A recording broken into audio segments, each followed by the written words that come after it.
Il est professeur de grec et de Nouveau Testament à l'UACA. UFR, études théologiques FATEAC. C'est à Mbadan, la rivière Assiette, là où on va à l'école. Amen. Amen. En première année, il m'a enseigné en géographie biblique. En deuxième année, il m'a appris en grec.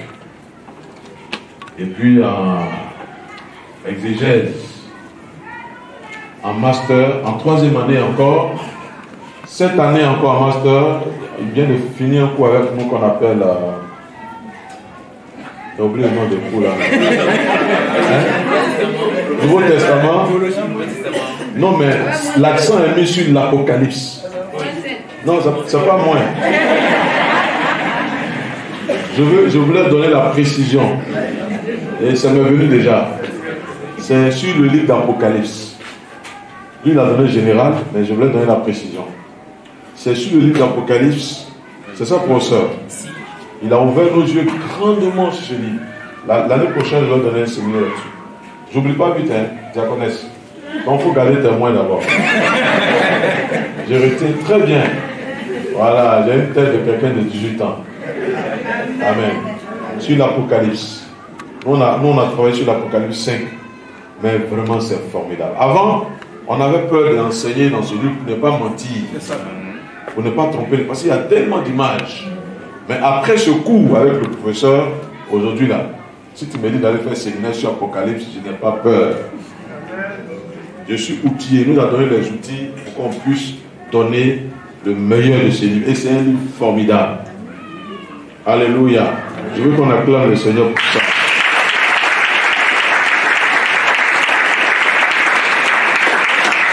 Il est de la nationalité congolaise, précisément RDC. C'est RDC qui enseigne Zaïda, non? Voilà, RDC. Il est en Côte d'Ivoire depuis septembre 1997. Voilà. Il est pasteur consacré depuis le 6 décembre 1987. Voilà, il m'a dit qu'il était très jeune, il avait autour de 20 ans, quand il était pasteur consacré. Il est père de 4 enfants, 3 filles, 1 garçon. On peut acclamer le Seigneur. Alléluia. Nous allons d'abord bénir le Seigneur pour la vie de maman. Elle va, maman Kisungo, le prénom là, j'ai oublié ici. Est-ce que c'est marqué ici, docteur? Oui, c'est marqué. Ok, c'est marqué. Je ne vois pas encore. Je peux vous montrer? Ok.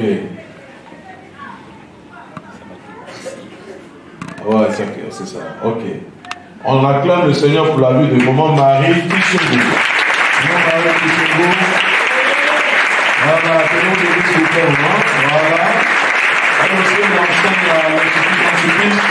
C'est l'institut qu'elle a charge de former les épouses de pasteurs, dirigé par Maman Koulibaly, l'épouse du président de l'université. Merci maman d'être venue. Et maintenant, on se tient debout pour recevoir celui que Dieu a mandaté pour nous bénir ce matin. Voilà. Donc, monsieur Kwasi Banaba, tu as bien fait d'inviter ton collègue.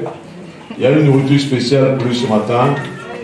Et je l'ai dit, c'est pas à quelle occasion, ou bien c'est ce matin, j'ai dit, il a voulu qu'il soit l'orateur au mariage du frère Kossa. Je l'ai dit ce matin. Voilà. Mais il n'a pas été encore disponible. Aujourd'hui, Dieu a voulu qu'il soit là à la présentation des enfants, de l'enfant Kossa et puis l'enfant Kiba. Alléluia. On acclame fortement le Seigneur.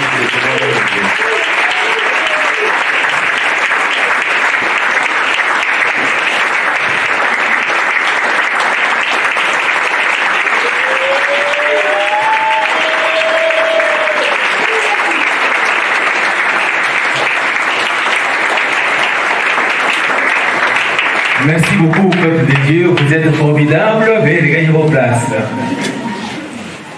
Je vais commencer par vous saluer tous et toutes, frères et sœurs en Christ, dans le beau et précieux nom de Jésus-Christ. Vous êtes vraiment formidables. Je vois que tout le monde est rayonnant de joie. C'est un signe très important quand on est dans la présence de Dieu. Vraiment que le Seigneur vous bénisse. Et au nom de mon épouse et de moi-même, nous vous saluons chaleureusement et nous prions que le Seigneur continue de vous bénir, que vous soyez enracinés dans la foi en lui et surtout que, comme nous cheminons vers la fin de cette année 2021, que le Seigneur soit au contrôle de vos vies et qu'il vous fasse entrer avec joie dans la nouvelle année 2022 et qu'il vous bénisse tout au long de l'année qui vient et que nous ayons vraiment des témoignages en ces lieux. Amen. Amen. Nous allons lire la parole de Dieu dans le Nouveau Testament. Je vais donner le texte de Marc, chapitre 10, versets 46 à 52. Marc, chapitre 10, versets 46 à 52. Je lis ce texte dans la traduction écuménique de la Bible. Ils arrivèrent à Jéricho. Comme Jésus sortait de Jéricho avec ses disciples et une assez grande foule, l'aveugle Bartimée, fils de Timée, était assis au bord du chemin en train de mendier. Apprenant que c'était Jésus de Nazareth, il s'est mis à crier: « Fils de David, Jésus, aie pitié de moi. » Beaucoup le rabrouaient pour qu'il se taise, mais lui criait de plus belle: « Fils de David, aie pitié de moi. » Jésus s'arrêta et dit: « Appelez-le. » On appelle l'aveugle. On lui dit: « Confiance, lève-toi, il t'appelle. » Rejetant son manteau, il se leva d'un bond et il vint vers Jésus. S'adressant à lui, Jésus dit: « Que veux-tu que je fasse pour toi ?»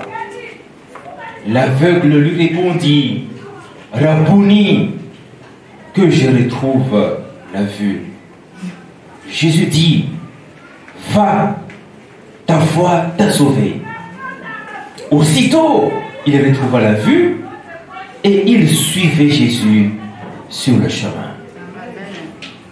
Parole du Seigneur, prions Dieu. Nous voici, Seigneur notre Dieu, devant toi ce matin pour écouter ta parole. Nous te prions de prendre le contrôle de ce moment, que tu ouvres les cœurs de ton peuple, afin que ton peuple soit réceptif à cette parole, que cette parole que ton peuple va entendre aujourd'hui restaure, délivre, libère et ouvre des chemins nouveaux pour un meilleur avenir. Daigne commencer ce moment avec nous, daigne également l'achever avec nous, pour ta gloire. Nous t'avons prié avec confiance dans le beau et précieux nom de Jésus-Christ. Amen. Bien-aimés dans le Seigneur, avant d'entrer dans le vif du sujet, je vous demande de me permettre de m'acquitter d'un agréable devoir. C'est celui de traduire, au nom de mon épouse et de moi-même, toute ma reconnaissance au pasteur Kouadio-Komé Franck, qui nous fait l'amitié de nous inviter ici pour partager la parole de Dieu avec vous. Il a eu à le dire, ça fait 3 ans que cette invitation est là, mais ce qu'il a oublié de dire, qu'est-ce que c'était conditionné. Je lui ai dit, pour que je vienne dans votre communauté prêcher, il faut terminer la licence. Amen. Amen. Hein? N'est-ce pas qu'il a terminé la licence? Amen. Et bien plus, il est en master. Est-ce qu'on peut acclamer le Seigneur pour lui?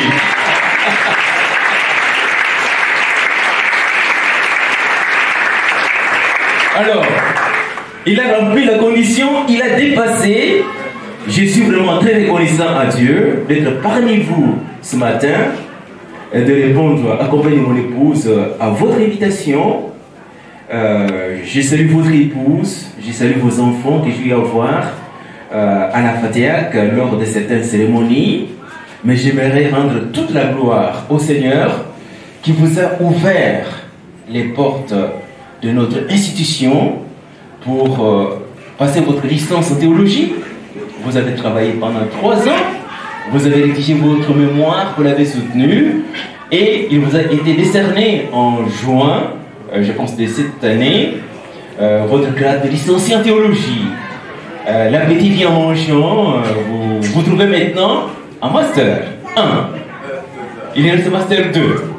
Donc je formule tous mes vœux et je vous exprime tous mes encouragements pour que le Seigneur lui-même vous accompagne dans cette nouvelle étape et que vous puissiez achever avec brio vos études de master. Il y a un mémoire à écrire que le Seigneur, par son Saint-Esprit, vous inspire pour que vous acheviez vos études.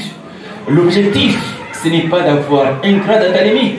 Bien sûr, on en a besoin, mais l'objectif, c'est que vous soyez formés pour être à même de former les autres, à même d'accompagner les autres pour glorifier le nom du Seigneur. Parce que les défis sont énormes. Donc, j'aimerais saluer ce matin en vous votre ténacité. Je salue votre courage. Je salue votre humilité. Humilité, quand je viens ici, je vois que vous êtes patron, serviteur. Mais dans la salle de classe, vous êtes confondu avec tous vos collègues, jeunes, moins âgés, plus âgés. Et c'est vraiment très appréciable. Vous êtes, permettez-moi de dire, vous êtes sérieux dans les études. Et vous rendez vos travaux quand il le faut. Vous avez la soif d'apprendre. Vous posez beaucoup de questions parce que vous avez besoin d'avoir des éléments de réponse. De mon point de vue, quand on a un étudiant qui pose des questions, qui est curieux, qui est assoiffé de savoir, je suis émerveillé. Ou comme on le dit ici, je suis enjaillé.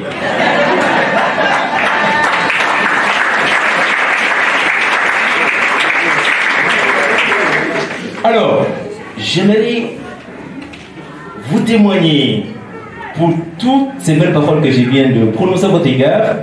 J'aimerais vous donner publiquement, vous tenir debout, c'est juste un cadeau qui traduit toute ma reconnaissance, qui traduit tous mes encouragements pour votre parcours. Je sais que vous aimez les livres. C'est les livres qui est dedans. C'est une richesse. Vraiment que le Seigneur vous bénisse.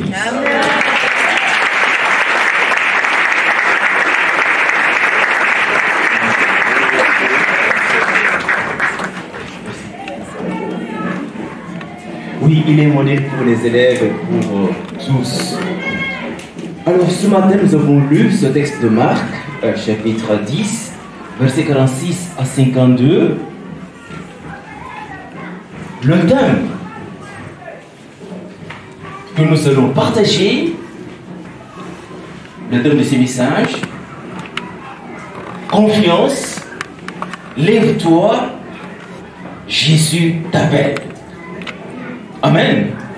J'aimerais vous demander, nous allons nous tenir debout et nous allons dire ensemble ce terme. Confiance, lève-toi, Jésus-Christ t'appelle.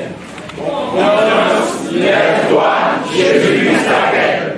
Une deuxième fois. Confiance, lève-toi, Jésus-Christ t'appelle. Une dernière fois beaucoup plus fort. Confiance, lève-toi, Jésus-Christ t'appelle. Acclamons le Seigneur.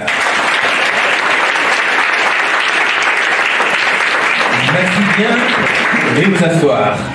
Confiance, lève-toi, Jésus-Christ t'appelle. C'est le thème. Mais ce thème fait partie de 5 possibilités de prêcher ce texte, ce court texte de Marc chapitre 10. 5. Sur 5 possibilités, sur 5 clés d'enseigner ce texte, j'en ai choisi celui-ci, confiance, lève-toi, Jésus-Christ t'appelle. Mais j'aimerais vous montrer, et le pasteur Dieu commun comprendra aisément, j'aimerais vous démontrer que ce texte, nous pouvons l'étudier 5 dimanches. Chaque dimanche, un thème.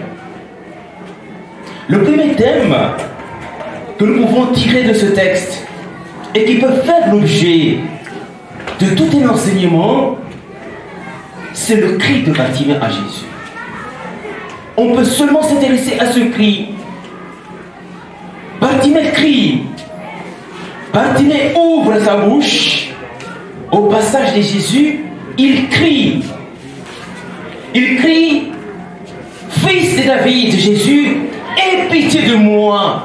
On voit qu'il est assis au bord du chemin. Il est en train de mendier.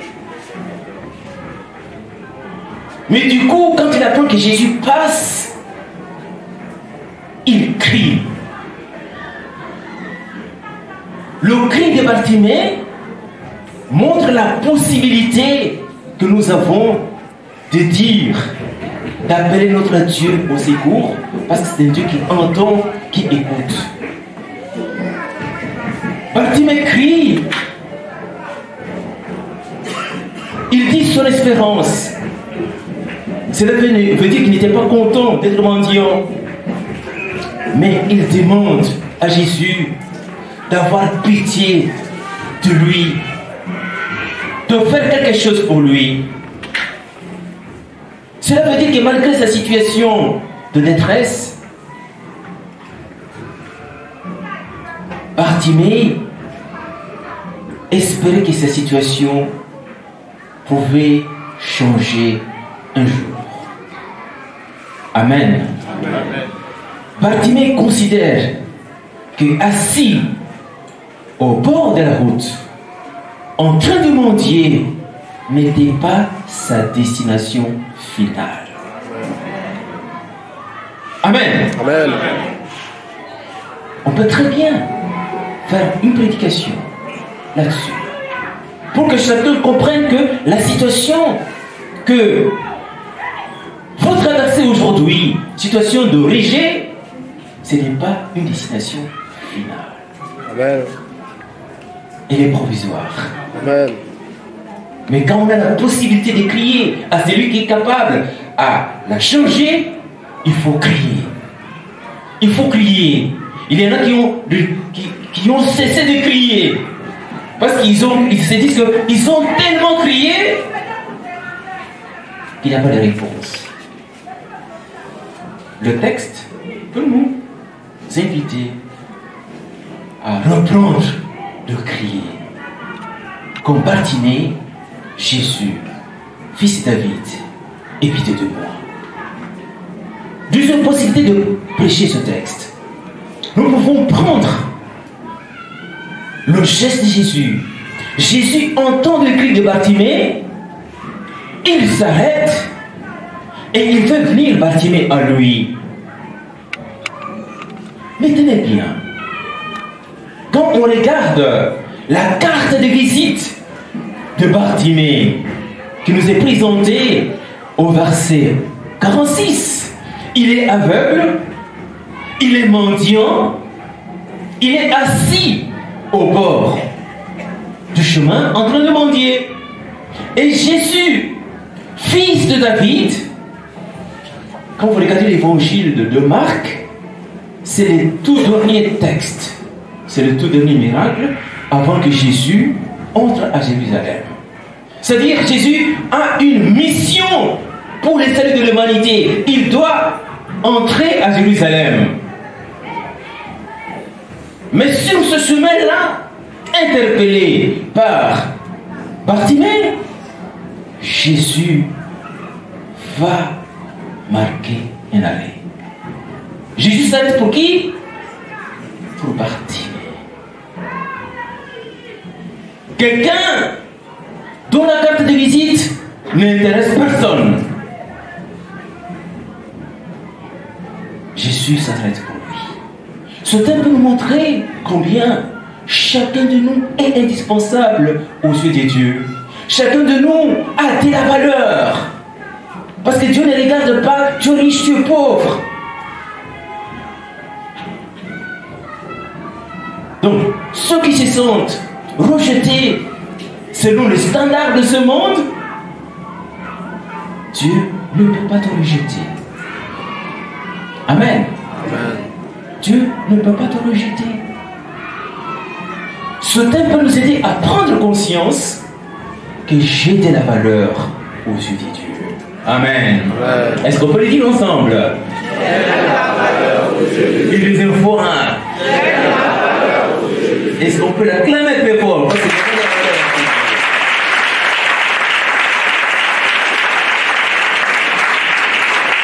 Amen. Parce que nous avons cette conscience d'avoir de la valeur aux yeux de Dieu, il faut être convaincu.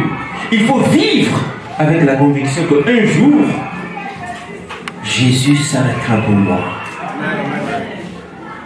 Amen. Un jour, Jésus s'arrêtera pour moi. On peut exploiter ce terme un dimanche. Troisième possibilité, quand Bartimée criait, il y avait les empêcheurs qui lui disaient « Tais-toi, tais-toi !»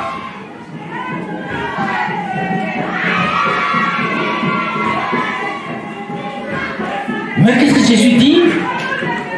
Jésus va dire à ceux qui faisaient taire Bartimée, il leur dit, appelez-le.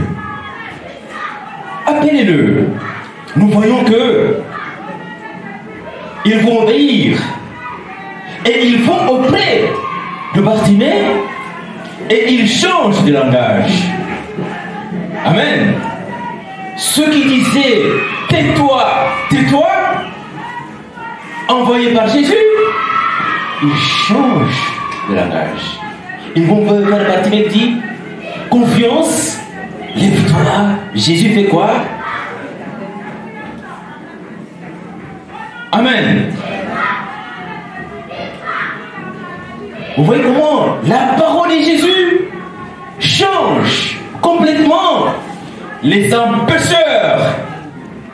Ils deviennent les proclamateurs, Amen. les intermédiaires. Amen. On le saura tout à l'heure, parce que c'est ce terme que nous allons développer.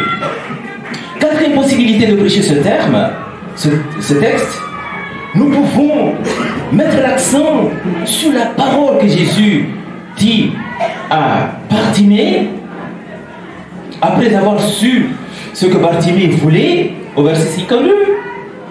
Va, Jésus dit à Bartimée, va, ta foi t'a sauvé. Amen.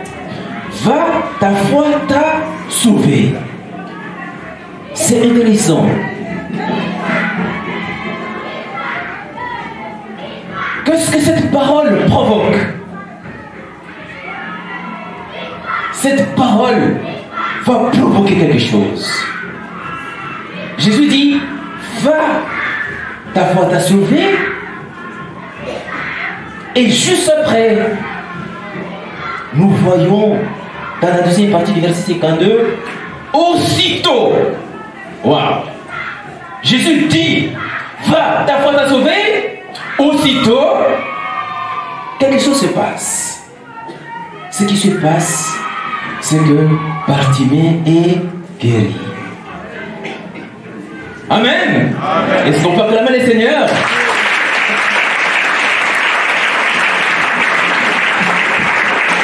Jésus prononce une parole. On regarde bien dans le texte. On ne voit pas Jésus en train de manipuler quelque chose, mettre sous les yeux de Bartimée. Il ne fait aucun geste. Il dit seulement une.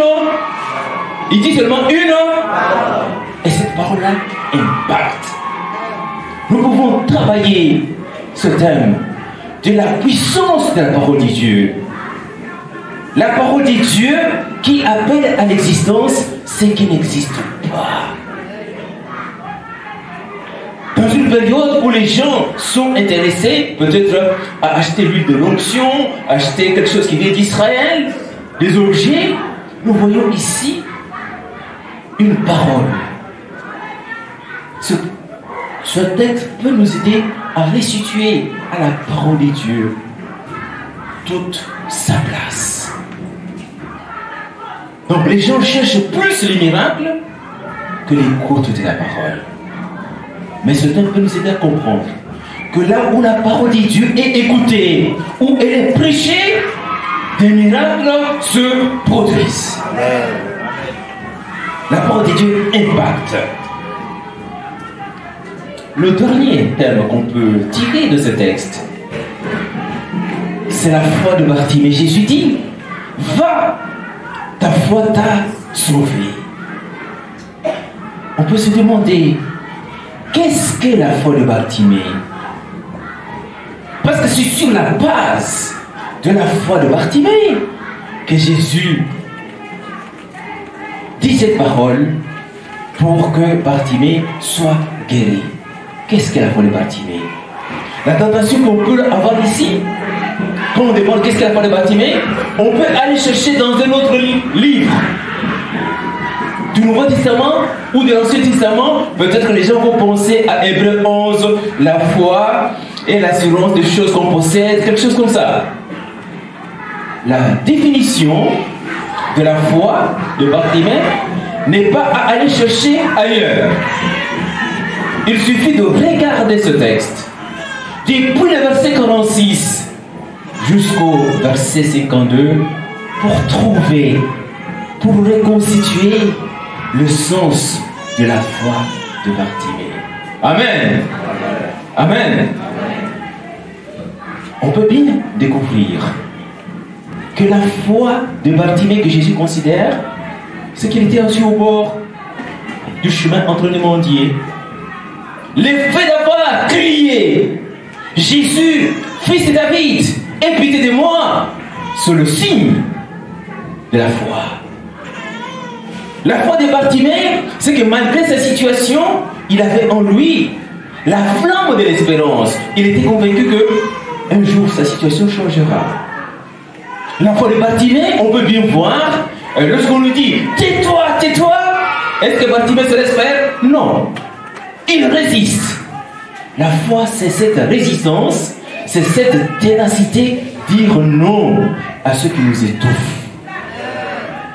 Pour affirmer ce que nous attendons de Dieu.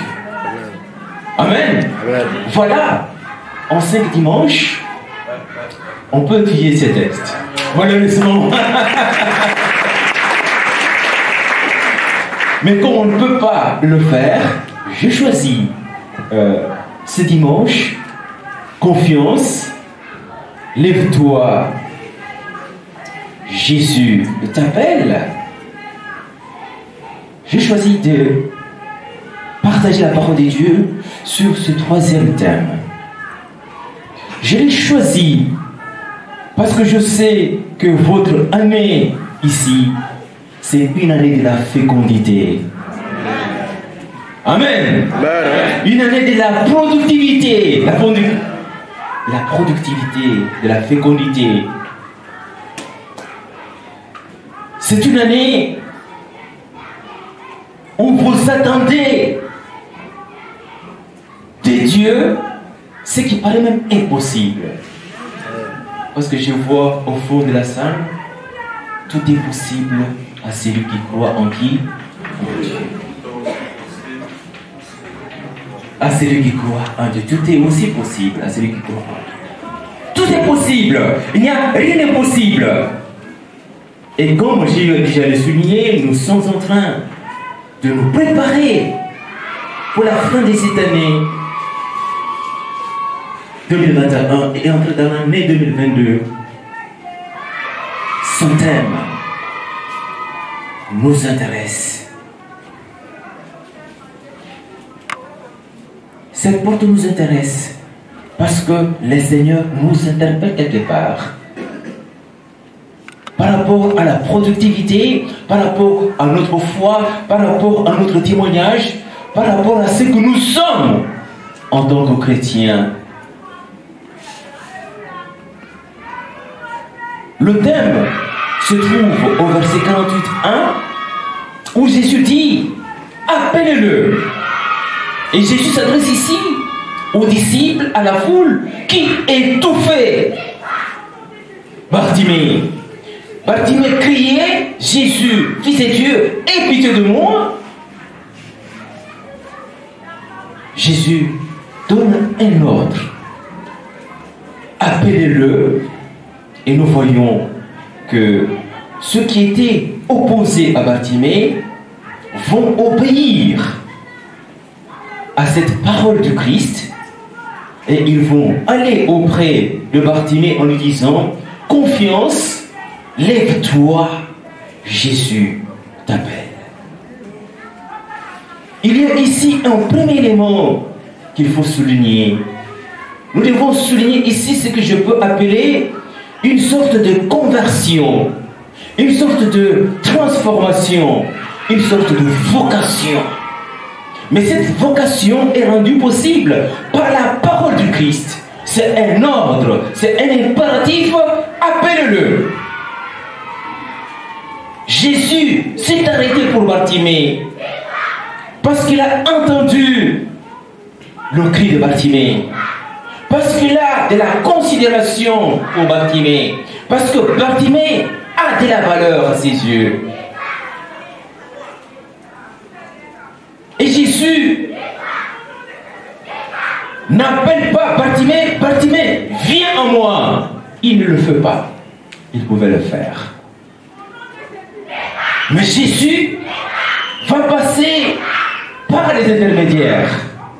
Les intermédiaires, ce sont ceux-là même qui étouffaient Bartimée, qui empêchaient Bartimée de s'exprimer.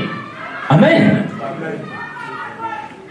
Nous devons ouvrir nos oreilles sur ce point. La parole que Jésus donne comme ordre, appelez-le, va obliger les opposants, les empêcheurs de Bartimée de s'aligner sur la position de Jésus. Jésus considère Bartimée. Il s'est arrêté pour Bartimée. Il a de la considération pour Bartimée. Les empêcheurs s'alignent sur Jésus. Ils obéissent. Et ils vont vers Bartimée. C'est un grand changement. Les empêcheurs deviennent les intermédiaires de Jésus. Cela veut dire que Dieu agit et agira toujours par les intermédiaires. Amen. Mais ce sont les intermédiaires transformés par la puissance de sa parole. Amen. Parce qu'il change de langage, il change de comportement, il change d'attitude vis-à-vis des autres. Donc, ce sont les disciples convertis, c'est la foule convertie qui va obéir à la parole de Jésus pour pouvoir s'adresser